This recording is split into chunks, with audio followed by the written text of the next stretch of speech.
오늘은 베드로전서 5장 1절에서 11절 말씀을 함께 나누고 싶습니다.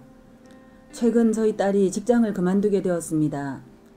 1년 전 졸업을 앞두고 연봉이 다른 곳에 비해 평균 이하임에도 불구하고 매일 아침 예배를 드리는 믿음의 기업이라 감사한 마음으로 열심히 일을 한 곳입니다. 그런데 1년이 경과한 후 연봉을 10% 올려주었음에도 불구하고 첫 직장을 그만두기로 결정한 것입니다.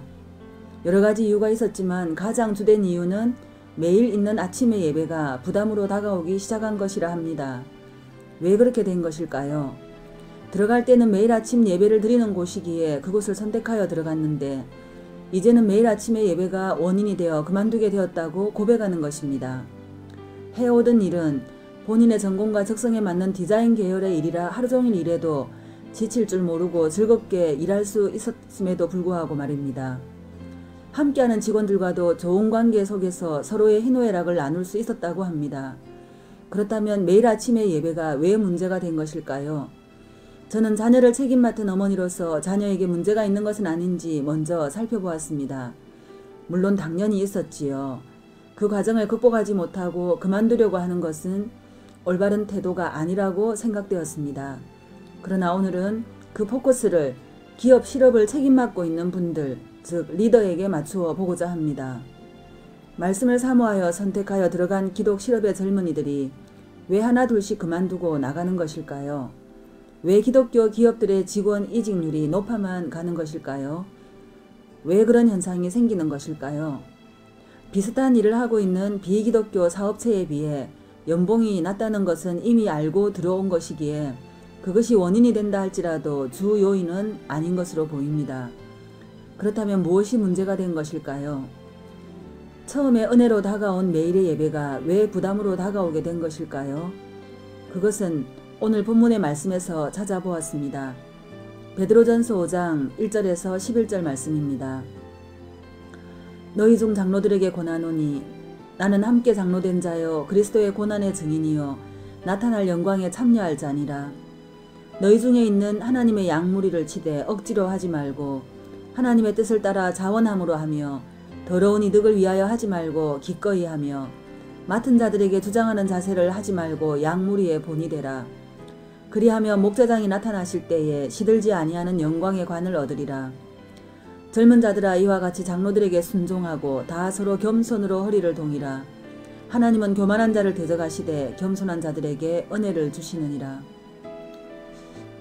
이 말씀은 기독 실업인들에게 참 목자가 될 것을 요청하고 있습니다.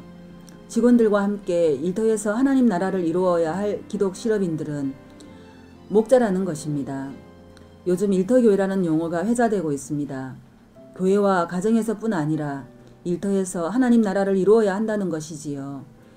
그러나 기독인 리더인 기독교 실업에서조차 일터교회 형성이 어렵다면 개별 그리스도인이 일터에서 일터교회를 이루는 일이 쉽지만은 않을 것입니다. 그럼에도 불구하고 기독 실업과 일터교회가 하나님 나라를 이루어 가라고 말씀하신 예수님은 요청하십니다. 첫째는 하나님의 양무리를 치되 억지로 하지 말고, 둘째는 하나님의 뜻을 따라 자원함으로 하며, 셋째는 더러운 이득을 위하여 하지 말고 기꺼이 하며, 넷째는 주장하는 자세를 하지 말고 양무리의 본이 되라는 것입니다. 이렇게 명백하게 말씀이신 예수 그리스도의 요청이 있음에도 불구하고 오늘날 기독교인이 리더인 기독 실업의 모습은 이와는 정반대 방향으로 나가는 듯 합니다. 물론 이름도 빛도 없이 기업에서 교회의 사명을 감당하고 계시는 분들이 분명히 있을 것입니다. 대형 교회가 드러난 빛만큼 어두운 그림자를 이 사회에 들이우듯이 기독 실업교회 역시 빛이 있는 만큼 어두운 그림자를 들이우고 있습니다. 야고보서 1장 17절에서 온갖 좋은 은사와 온전한 선물이 다 위로부터 빛들의 아버지께로부터 내려오나니 그는 변함도 없으시고 회전하는 그림자도 없으시니라 고했습니다. 예수 그리스도는 회전하는 그림자도 없다고 선포합니다. 온갖 좋은 은사를 받아 하나님 나라를 이 땅 가운데 펼치려는 하나님의 꿈을 가진 기업에 책임 맡은 분들, 이분들이 참 귀한 분들이라는 생각에는 변함이 없습니다. 그럼에도 불구하고 기독 실업이 범할 수 있는 가장 큰 오류는 스스로도 인식하지 못하는 사이 직원들을 말씀으로 조종하고 통제하려 함으로 인해 어두운 그림자를 드리우고 있다는 것입니다. 직원들을 오히려 말씀으로부터 멀리 도망치게 만드는 통로가 되기도 한다는 것이지요. 함께하는 사람들을 섬기라고 주신 말씀이 함께하는 사람들을 조종하고 통제함으로써 자신의 목적을 정당화시키고 합리화시키는 도구로 사용되고 있는 것은 아닌지 이 시간 깊이 생각해 보기 원합니다. 누군가를 자신의 목적을 위해 조종하고 통제하는 것은 악한 것입니다. 그것이 하나님 나라를 위한 선한 일을 위한 것이라 할지라도 누군가를 조종하고 통제하는 것은 옳지 않습니다. 우리가 믿는 하나님은 에덴 동산을 만드시고 아담과 하와를 창조하시고 그들과 더불어 사랑과 교제하기를 원하셨습니다. 그럼에도 불구하고 이 목적을 위해 아담과 하와를 조정하거나 통제하지 않으셨습니다.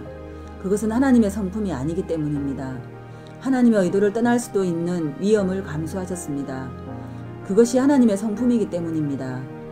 아마도 기독 실업인들은 나는 결코 조종하거나 통제하지 않았다고 생각하거나 말할지도 모릅니다.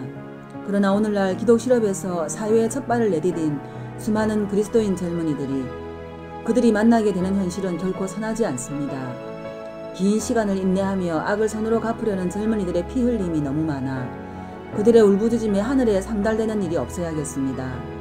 출애굽의 역사는 노예로 고통받던 이스라엘이 하나님의 사람으로 회복되는 역사입니다. 믿음의 기업을 통해 젊은이들이 진리를 알게 되고 진리로 인해 자유케 되는 역사가 오늘날 기독 실업을 통해 이루어질 수 있도록 기독 실업인들의 참목자로서의 각성이 필요한 때입니다. 기독 실업에서조차 젊은이들의 부르짖음이 하늘에 상달되는 상황이 되지 않아야 하기 때문입니다. 믿음의 기업에서 사회 첫 발을 내디딘 초년생들이 믿음의 기업을 통해 오히려 믿음이 깊어지고 넓어져 장성한 믿음의 분량에 이르게 되도록 기독 실업인들은 깨어 있어야 할 것입니다. 깨어 있어 말씀이 요청하는 참 목자의 역할을 감당할 수 있기를 소망합니다. 기독 실업에서 훈련받은 젊은이들이 일터교회로까지 나아갈 수 있기를 희망합니다. 그리하여 그들과 그리스도인 젊은이들과 함께 자본주의를 극복한 하나님 나라를 이루어 갈 수 있기를 이 시간 간절히 기대하며 기도합니다.